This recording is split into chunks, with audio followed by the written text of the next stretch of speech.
بسم اللہ الرحمن الرحیم۔ السلام علیکم ناظرین، امید کرتا ہوں کہ آپ سب خیریت سے ہوں گے۔ پیارے دوستو، درود پاک پڑھنے سے ہر مشکل حل ہوتی ہے۔ حضرت ابی بن کعب رضی اللہ تعالی عنہ سے مروی ہے، فرماتے ہیں جب رات کا چوتھائی اور ایک روایت میں ہے رات کا تہائی گزر چکا ہوتا تو رسول اللہ صلی اللہ علیہ وآلہ وسلم اٹھتے اور فرماتے، اے لوگوں، اللہ کی یاد کرو، تھر تھرا دینے والی آ گئی، اس کے پیچھے اور آنے والی ہے۔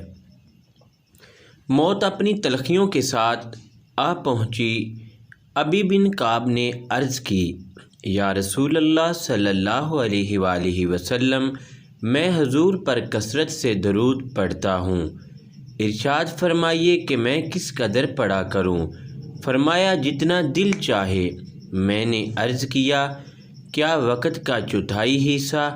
فرمایا جتنا جی چاہے، اور اگر اس سے زیادہ پڑھے تو تیرے لیے بہتر ہے۔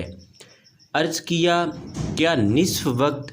فرمایا جتنا جی چاہے، اور اگر زیادہ کرے تو بہتر ہے۔ میں نے عرض کی، 2/3؟ فرمایا جتنا جی چاہے، اگر زیادہ کرے تو تیرے لیے بہتر ہے۔ میں نے عرض کی، میں اپنا سارا وقت حضور صلی اللہ علیہ وسلم پر درود شریف پڑھتا رہوں گا۔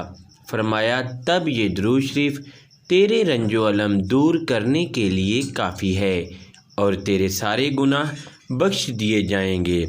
تو سبحان اللہ دوستو، درود شریف کی کتنی ہی برکت اور فضیلت ہے کہ سرکار دو عالم صلی اللہ علیہ وآلہ وسلم نے خود ارشاد فرمایا کہ درود شریف پڑھنے سے تیرے سارے غم اور درد مٹ جائیں گے، اللہ تعالیٰ تمہیں ہر پریشانی سے نکال دے گا۔